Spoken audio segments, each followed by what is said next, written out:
Bonsoir, chers compatriotes. C'est encore moi. Vous voyez pourquoi je jette de la misère souvent avec les mythes morts? Parce qu'ils cassent le momentum du peuple.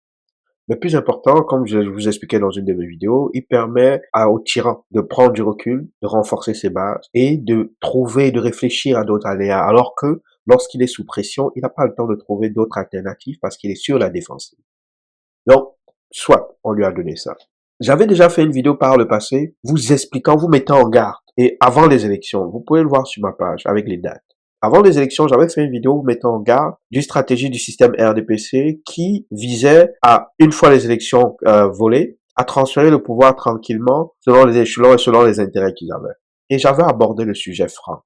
Oh mon frère Franck, veux-tu vivre dans une prison dorée? Mais de quoi je parle? Pas une prison dorée. Tu sais c'est quoi une prison dorée?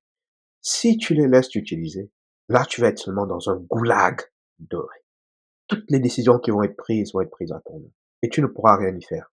Chaque personne qui sera tuée, mise en prison, chaque massacre sera fait à ton nom. Et toi, tu ne pourras rien y faire. Donc réfléchis bien avant de te laisser embarquer dans ce genre de choses. Si j'étais à ta place, je prendrais un billet d'avion et je demanderais l'asile. Ça se peut que cette solution Franck Bia, cette carte Franck Bia ressort. Parce que ils sont désespérés, évidemment. Et ils veulent amener un nouveau visage qui va non seulement renforcer le soutien dans leur propre communauté, mais surtout qu'ils espèrent pouvoir apaiser la colère du peuple et trouver quelques soutiens dans le peuple en enlevant le père. Parce que ils se disent que le père est l'incarnation de toute la colère du Cameroun. C'est le centre vers qui toute la colère du Cameroun est dirigée. Le problème, et c'est pour ça que je vous ai toujours dit, ne parlez plus de Paul Biya. C'est le système RDPC qui est notre problème au Cameroun. Et Franck, s'ils sortent la carte Franck, ils vont commettre deux erreurs. Et là, je vous partage cette vidéo pour que dans leur tête même, ils commencent à s'inquiéter en fait. Je veux les déranger. Il faut pas qu'ils dorment. Je veux qu'ils comprennent que je les comprends. Il faut pas qu'ils dorment. Et surtout, je veux leur faire saisir le risque qu'ils courent pour chacune des solutions qu'ils vont mettre en place. Ainsi, ça va les bloquer. Ils vont figer. Alors, Franck, c'est, en réalité, c'est pas une si mauvaise option. Non seulement c'est un jeune qui est très aimé, ainsi les gens par certaines communautés d'affaires étrangères, parce que c'est quelqu'un du business. Et c'est quelqu'un qui, potentiellement, pourrait être intéressant pour les puissances étrangères. C'est un petit capitaliste, qui n'a pas eu beaucoup de succès en affaires, mais quand même, il comprend le principe des affaires. Le problème avec Franck, c'est qu'il porte le nom Biya. Ça, c'est la première des choses. Et que, je peux vous l'expliquer, le nom Biya, pour le reste de l'éternité, est maudit. C'est un nom que si vous avez même, il faut le changer. C'est un nom qui, tout de suite, va être lié à celui qui nous a fait souffrir pendant plus de 43 ans. C'est comme si on vous appelait Ben Laden aujourd'hui. Allez dans les aéroports, vous allez voir que c'est dur. Donc, déjà pour ça, c'est un problème. Et c'est pour ça que les Français, les Occidentaux, selon moi, sont très réticents. Parce que le nom en lui-même est un problème.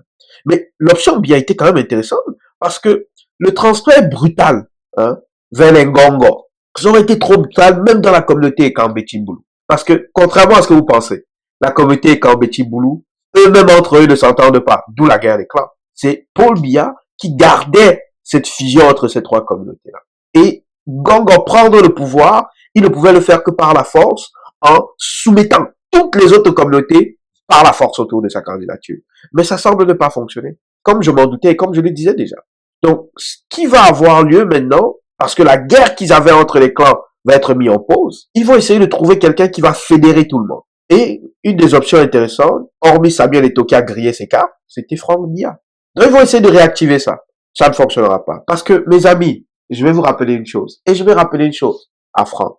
Les rumeurs comme quoi ton père, hein, a été un des artisans responsables du décès de ta mère. Je sais que tu les as pas oubliés. Et il y a une chose que je sais aussi, c'est que quand ton père s'est remarqué, tu as été pendant plus d'une décennie banni. C'est seulement depuis 15 ans que tu es revenu dans les grâces. Mais pendant plusieurs années, tu as été mis en marge au palais. Il y avait un shift du pouvoir. Parce que Chantou, en ce moment, avait une de ses plus grandes craintes. Évidemment, comme beaucoup de mères dans la polygamie, c'est que toi, tu prennes le dessus sur ses enfants. Donc, c'est pour ça que tu l'as eu difficile. Donc, je peux vous garantir, mes chers amis et Kambeti, si vous prenez Franck, Il va vous faire payer toutes ces années qu'il a vécu dans la souffrance et toutes ces années que le côté de sa mère a enduré comme misère. Bonne chance.